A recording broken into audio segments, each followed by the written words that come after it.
Hi guys, Greg here, and I hope you all had a good Christmas and Happy New Year.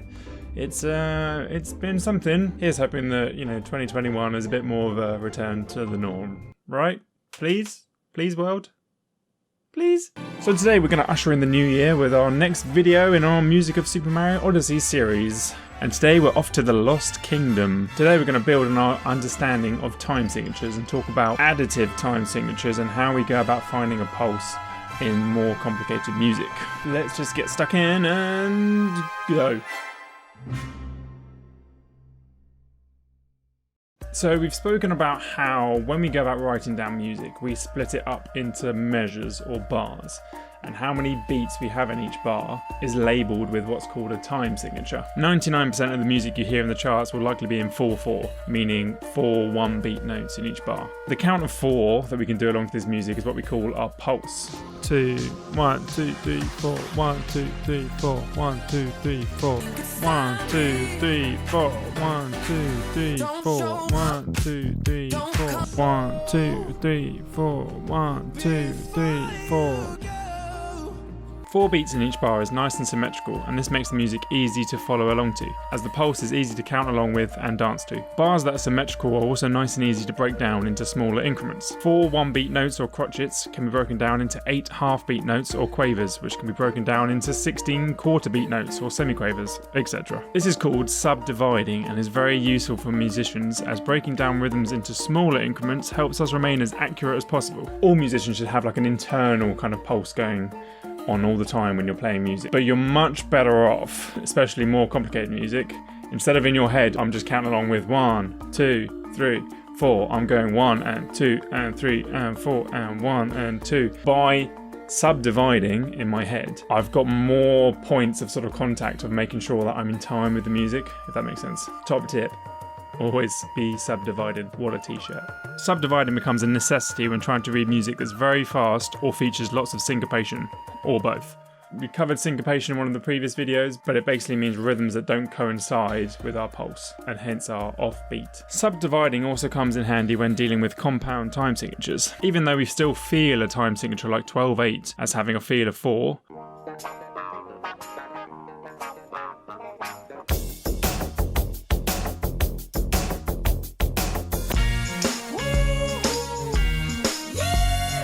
anyone trying to actually play the music will be, even if subconsciously, subdividing their count into 1 and a 2 and a 3 and a 4 and a etc. Thus breaking each beat down into 3 subdivisions. This still isn't too difficult, as the time signature is still symmetrical and the pulse can be broken down nice and evenly. However, in lots of music from other places in the world, time signatures aren't always as nice and symmetrical and easy to work out. Take the opening of Forgotten Isle. Here's a little experiment. Try and find the pulse to this music.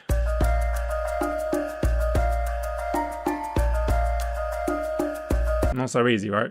How do we go about finding a pulse when it's not immediately clear? It's a little bit easier in this piece, as we have a clear cornerstone that we can always lock in with. In Forgotten Isle, we get 2 deep and boomy drum hits which keep cycling around.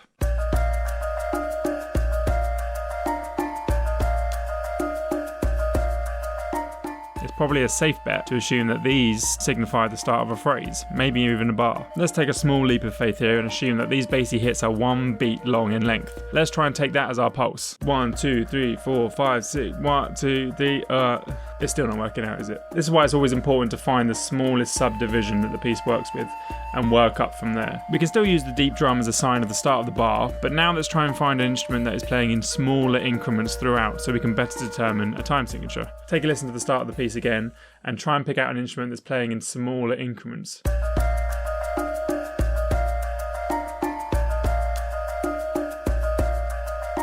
If you picked out the shaker, then gold star for you. The shaker is shaking quavers throughout the bar here, and there isn't anything else playing that plays anything any shorter. If we slow down the audio and count the shaker shakes, then we will confirm that there are an odd number of quavers in a bar.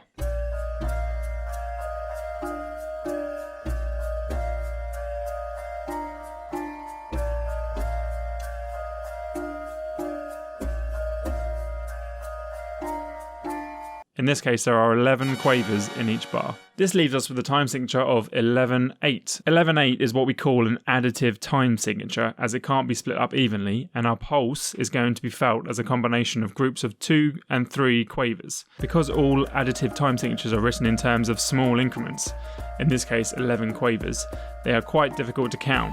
I mean, it's not exactly practical to go 1, 2, 3, 4, 5, 6, 7, 8, 9, 10, 11, 1, 2, 3, 4, 5, every bar, is it? This is why additive time signatures are felt in slightly larger chunks of 2 and 3 quavers to help us feel, or in some instances, dance to the music.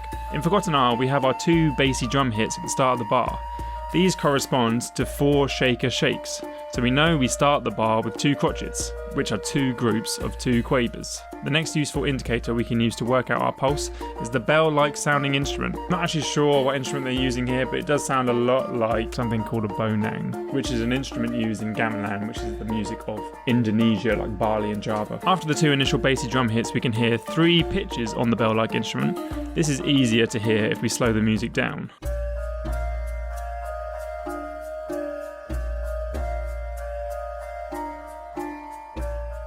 We end the bar with 2 hits on a higher pitched drum, also 2 sets of 2.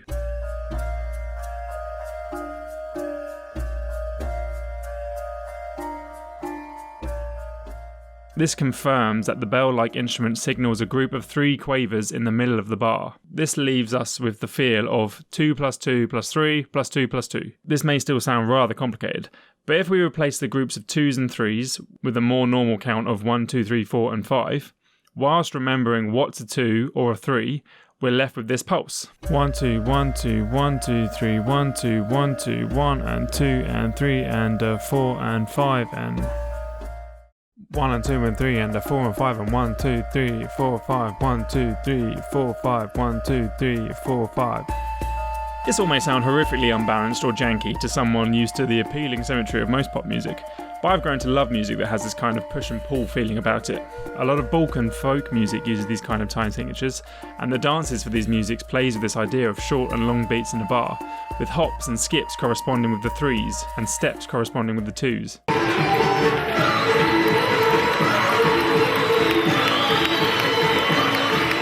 Dave Brubeck also played with this kind of feel in his Blue Rondo a la Turk.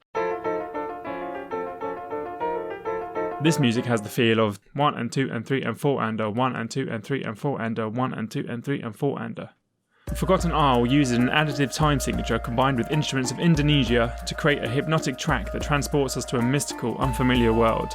But using your newfound knowledge of working out a pulse for complicated music, you're equipped to bop along with its music a little better.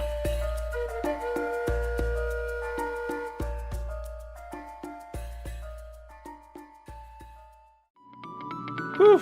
Okay, if you stuck with me right through to the end of the video, good job. That was a bit of a tougher one though this week. As always, let me know down below if there's anything you want me to clarify or explain further. You can give me a thumbs up if you like this, or a thumbs down if you didn't. You can really help me out by sharing this video with anyone you think might be interested in it. I'll be back streaming again Mondays, Wednesdays and Fridays from next week, so I'll hopefully catch you there. That's all for now, and I will see you all next week. Bye for now.